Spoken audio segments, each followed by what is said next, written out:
സൈക്കോളജിയിലെ പ്രധാന ഒരു ടോപ്പിക്കാണ് നമ്മൾ ചർച്ച ചെയ്യുന്നത്.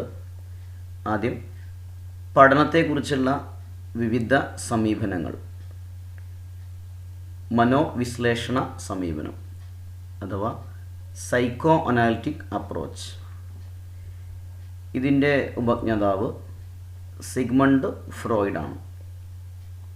ആസ്ട്രിയൻ മനഃശാസ്ത്രജ്ഞനായ സിഗ്മണ്ട് ഫ്രോയിഡാണ് ഇതിൻ്റെ ഉപജ്ഞാതാവ്. മനോവിശ്ലേഷണ സമീപനത്തിൻ്റെ ഉപജ്ഞാതാവ് സിഗ്മണ്ട് ഫ്രോയിഡ്. ബോധതലമല്ല, മറിച്ച് അബോധതലമാണ് ശരിയായ യാഥാർത്ഥ്യമെന്ന് അദ്ദേഹം കരുതി. അതുപോലെ അബോധതലത്തിലുള്ള കാര്യങ്ങളാണ് ചിന്തയിലൂടെയും സ്വപ്നങ്ങളിലൂടെയും ഒക്കെ പ്രകാശിതമാകുന്നത് എന്നും അദ്ദേഹം വിശദീകരിച്ചു.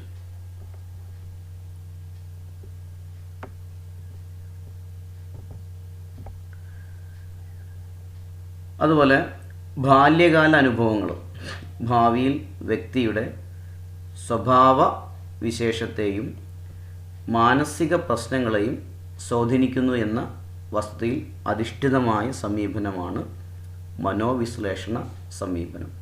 അതായത് ബാല്യകാല അനുഭവങ്ങൾ ഭാവിയിൽ ഒരു വ്യക്തിയുടെ സ്വഭാവ വിശേഷത്തെയും മാനസിക പ്രശ്നങ്ങളെയും സ്വാധീനിക്കുന്നു എന്ന വസ്തുതയിൽ അധിഷ്ഠിതമായ ഒരു സമീപനമാണ് മനോവിശ്ലേഷണ സമീപനം. ഇനി മനുഷ്യരുടെ ചിന്തകളെയും വ്യവഹാരങ്ങളെയും അബോധ മനസ്സ് സ്വാധീനിക്കുന്നു എന്ന കാര്യത്തിനും ഈ സമീപനം ഊന്നൽ നൽകുന്നു. ഇപ്പോൾ ഉദാഹരണങ്ങളാണ് ഭയപ്പാട്, അതുപോലെ അഭിപ്രേരണ, കാമനകൾ. ഇതൊക്കെ ഉദാഹരണങ്ങളാണ്.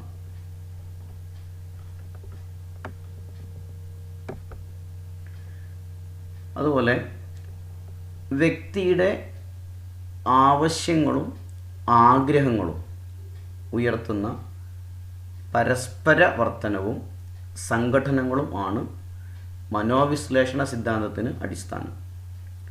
ഇവയിൽ ചിലതൊക്കെ അബോധ തലത്തിലാണ് പ്രവർത്തിക്കുന്നത്. അപ്പോൾ നമ്മൾ മനസ്സിലാക്കേണ്ട കാര്യം, അബോധ തലത്തിലുള്ള പ്രവർത്തനമാണ് ഈ മനോവിശ്ലേഷണ സമീപനത്തിൽ കൂടുതലും വരുന്നത്. ഓക്കെ,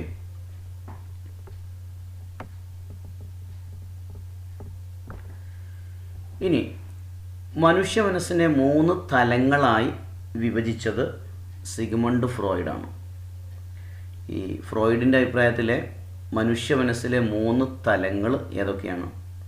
1 ബോധതലം, 2 ഉപബോധതലം അഥവാ ബോധപൂർവതലം, 3 അബോധതലം. ഇപ്പോൾ സിഗ്മണ്ട് ഫ്രോയിഡിൻ്റെ അഭിപ്രായത്തിലെ മനുഷ്യ മനസ്സിലെ 3 തലങ്ങളാണ്: 1 ബോധതലം, 2 ഉപബോധതലം അഥവാ ബോധപൂർവതലം, 3 അബോധതലം. ഇനി മനുഷ്യ മനസ്സിലെ ഏറ്റവും വലിയ തലമെന്ന് ഫ്രോയിഡ് വിശേഷിപ്പിച്ചത് അബോധതലത്തെയാണ്.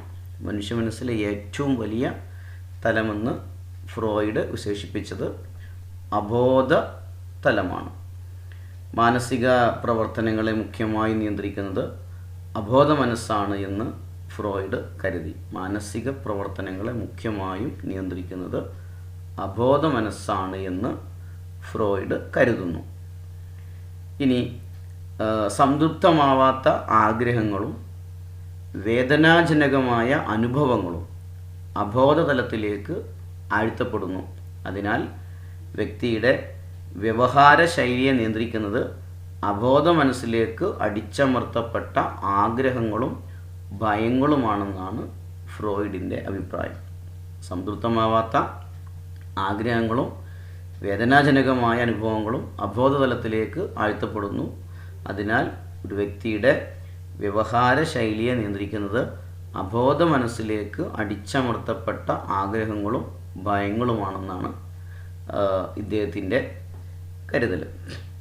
ഇനി മനസ്സിൻ്റെ മനോഘടനയെ സിഗ്മണ്ട് ഫ്രോയിഡ് വിഭജിച്ച അടിസ്ഥാന ആശയങ്ങൾ. എങ്ങനെയൊക്കെയാണ് മനസ്സിൻ്റെ മനോഘടനയെ ഫ്രോയിഡ് വിഭജിച്ച അടിസ്ഥാന ആശയങ്ങൾ? അത് ഇതൊക്കെയാണ്: 1 ഇദ്, 2 ഈഗോ, 3 സൂപ്പർ ഈഗോ. ഏതൊക്കെയാണ്? ഇദ്, ഈഗോ, സൂപ്പർ ഈഗോ. ഈ 3 ഘടകങ്ങളാണ് മനസ്സിൻ്റെ മനോഘടനയെ വിഭജിച്ച അടിസ്ഥാന ഘടകങ്ങളെന്നാണ് സിഗ്മണ്ട് ഫ്രോയിഡ് അഭിപ്രായപ്പെടുന്നത്.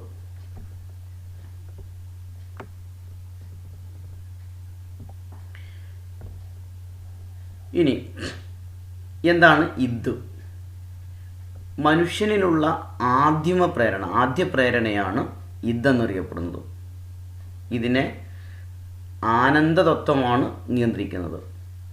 തന്മൂലം ഇദ് യുക്തിയെയോ സന്മാർഗത്തെയും വില കൽപ്പിക്കുന്നില്ല. മനുഷ്യനിലുള്ള ആദിമ പ്രേരണയാണ് ഇതെന്നറിയപ്പെടുന്നത്. ഇത് ആനന്ദ തത്വമാണ് നിയന്ത്രിക്കുന്നത്. ഇതുമൂലം ഇദ് യുക്തിയെയോ സന്മാർഗത്തെയോ വില കൽപ്പിക്കുന്നില്ല. ഇനി ഈഗോയെ നിയന്ത്രിക്കുന്നത് യാഥാർത്ഥ്യ തത്വമാണ്. തത്വമാണ്. മനുഷ്യ മനസ്സിനെ നിയന്ത്രിക്കുന്ന പോലീസ് ശക്തിയാണത് എന്ന് വേണമെങ്കിൽ പറയാം. മനുഷ്യ മനസ്സിനെ നിയന്ത്രിക്കുന്ന ഒരു വലിയ ശക്തിയാണ് ഈഗോ എന്ന് പറയാം. മറ്റൊരു കാര്യം കൂടെ, ഇദിൻ്റെ ദുഷ്പ്രവർത്തികളെ ഈഗോ നിയന്ത്രിക്കും. മനുഷ്യ മനസ്സിൻ്റെ ജഡ്ജെന്നും ഈഗോയെ വിശേഷിപ്പിക്കാം. മനുഷ്യ മനസ്സിൻ്റെ ജഡ്ജാണ് ഈഗോ എന്ന് പറയപ്പെടുന്നത്. ഇനി സൂപ്പർ ഈഗോ സാൻമാർഗിക തത്വത്തിനൊത്താണ് പ്രവർത്തിക്കുന്നത്. മനുഷ്യനിലുള്ള ദാർശനികവും സാൻമാർഗികവുമായ ശക്തിയാണിത്. ഓക്കെ, അപ്പോൾ ഇദ്, ഈഗോ, സൂപ്പർ ഈഗോ, ഇതാണ് ഈ 3 ഘടകങ്ങളാണ് മനസ്സിൻ്റെ മനോഘടനയെ വിഭജിക്കുന്ന അടിസ്ഥാന ഘടകങ്ങളെന്ന് സിഗ്മണ്ട് ഫ്രോയിഡ് അഭിപ്രായപ്പെട്ടു. മനുഷ്യനിലുള്ള ആദിമ പ്രേരണയാണ് ഇദ്. ഈഗോയെ നിയന്ത്രിക്കുന്നത് യാഥാർത്ഥ്യ തത്വമാണ്. അതുപോലെ തന്നെ മനുഷ്യ മനസ്സിനെ നിയന്ത്രിക്കുന്ന ഒരു പോലീസ് ശക്തിയാണ് ഈഗോ എന്ന് വേണമെങ്കിൽ പറയാം. ഇതിൻ്റെ ദുഷ്പ്രവർത്തികളെ ഈഗോ നിയന്ത്രിക്കും. അതുപോലെ മനുഷ്യ മനസ്സിൻ്റെ ജഡ്ജെന്നും ഈഗോയെ വിശേഷിപ്പിക്കാം. ഇനി സൂപ്പർ ഈഗോ സാൻമാർഗിക തത്വത്തിനൊത്ത് പ്രവർത്തിക്കുന്നു. മനുഷ്യനിലുള്ള ദാർശനികവും സാൻമാർഗികവുമായ ശക്തിയാണ് ഇത്. ഇനി ഈ മനോവിശ്ലേഷണ സമീപനത്തിൻ്റെ മറ്റ് വക്താക്കളാണ് കാൾ യുങ്, അതുപോലെ ആൽഫ്രഡ് അഡ്ലർ. ഓക്കെ, കാൾ യുങ്, ആൽഫ്രഡ് അഡ്ലർ എന്നിവരാണ് മനോവിശ്ലേഷണ സമീപനത്തിൻ്റെ മറ്റ് വക്താക്കൾ. ഓക്കെ.